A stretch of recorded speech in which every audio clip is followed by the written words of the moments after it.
Hello दोस्तों। Iran इस समय अपने सबसे मुश्किल दौर से गुजर रहा है। देश के कई शहरों में लोग सड़क पर हैं। शुरुआत महंगाई और बेरोजगारी से हुई, लेकिन अब गुस्सा पूरे सिस्टम के खिलाफ दिख रहा है। तेज इन्फ्लेशन, करेंसी की भारी गिरावट और सालों से लगे सैंक्शन ने आम लोगों की कमर तोड़ दी है। अब सिर्फ गरीब नहीं, मिडिल क्लास, ट्रेडर्स और यूथ भी प्रोटेस्ट में शामिल है। पहले सवाल था रोटी महंगी क्यों है। अब सवाल बन गया है, क्या यह सरकार देश चला भी पा रही है। ईरान की यह कमजोरी अब ग्लोबल पावर को साफ दिख रही है। अमेरिका क्या चाहता है? अमेरिका इस इनस्टेबिलिटी को प्रेशर टूल की तरह इस्तेमाल करना चाहता है। जब किसी देश के अंदर हालत बिगड़ते हैं तो वह डील करने के पोजीशन में कमजोर हो जाता है।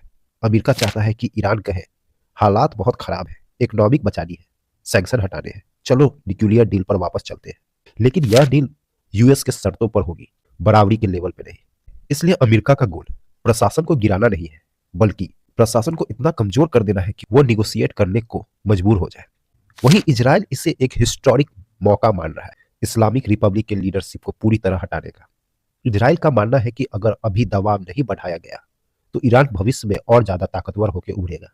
इसलिए इजराइल सिर्फ प्रेशर नहीं, बल्कि कंप्लीट रिजीम चेंज चाहता है, चाहे इसके लिए इनस्टेबिलिटी और केओस क्यों न बढ़े। यही से यूएस और इजराइल के बीच स्ट्रेटेजिक गैप साफ दिखाई देता है।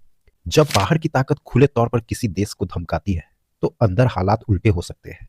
सोसाइटी दो हिस्सों में बढ़ जाती है। एक तरफ गवर्नमेंट से नाराज लोग, दूसरी तरफ वो लोग जो कहते हैं पहले देश बचाओ बाद में सवाल पूछेंगे। अब सरकार क्या करती है?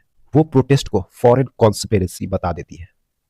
कहती है यह लोग बदलाव नहीं, देश को कमजोर करना चाहते हैं। इससे सिक्योरिटी फोर्स का क्रैकडाउन का बहाना मिल जाता है। नतीजा, प्रोटेस्ट रिफॉर्म नहीं ला पाते, बल्कि हार्ड लाइनर्स और ज्यादा पावरफुल हो जाते हैं। पावर लोगों से हटकर ऊपर कॉन्सेंट्रेट हो जाती है, यानी चेंज की जगह कंट्रोल बढ़ जाता है। अब सब कुछ टिका है रिवॉल्यूशनरी गार्ड्स और बासिज पर। यह ईरान के सबसे ताकतवर सिक्योरिटी फोर्स है। अगर यह फोर्स एकजुट रहती है, ऑर्डर्स फॉलो करती है, प्रोटेस्ट को कंट्रोल कर लेती है, रिजीम सरवाइव कर जाता है। भले कमजोर हो, लेकिन गिरता नहीं। लेकिन अगर इसमें क्रैक्स आते हैं, मतलब कुछ फोर्स ऑर्डर मानने से हिचकिचाए या लीडरशिप पर सवाल उठे, तो फिर पूरा सिस्टम कोलैप्स नहीं करता, लेकिन पावर का बैलेंस बदल सकता है। जैसे सुप्रीम लीडर कमजोर हो जाए, पार्लियामेंट या प्रेसिडेंट को ज्यादा स्पेस मिले, या मिलिट्री का इन्फ्लुएंस और बढ़ जाए। इसे कहते हैं internal power shift, regime change नहीं। ईरान सिर्फ एक ऐसा देश नहीं है। इस क्राइसिस का असर पड़ेगा इस क्राइसिस का असर पड़ेगा ग्लोबल ऑयल प्राइसेस पर, हार्मोज स्ट्रेट की सिक्योरिटी पर और मिडिल ईस्ट की स्टेबिलिटी पर। इसलिए चाइना और रसिया भी ईरान के साथ खड़े दिखाई दे रहे हैं। ईरान के सामने तीन रास्ते हैं: रिजीम सरवाइव करे, सिस्टम के अंदर पावर शिफ्ट हो, या हालात और बिगड़े। फिलहाल संकेत यह है कि रिजीम बचेगा, लेकिन पहले से ज्यादा कमजोर और ग्लोबल प्रेशर के बीच। आने वाले कुछ दिन तय करेंगे, क्या यह सिर्फ प्रोटेस्ट रहेगा या पूरे रीजन की दिशा बदल देगी।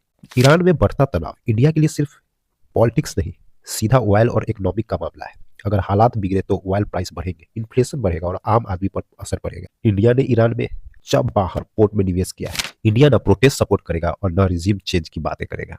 इंडिया का स्टैंड साफ है, वायलेंस नहीं, डायलॉग से सॉल्यूशन है। इसलिए इंडिया रहेगा न्यूट्रल, साइलेंट और स्ट्रैटेजिक। आपके क्या विचार है? कमेंट सेक्शन पे जरूर बताइएगा। वीडियो अच्छी लगी हो लाइक शेयर करना ना भूलें और सब्सक्राइब जरूर करें।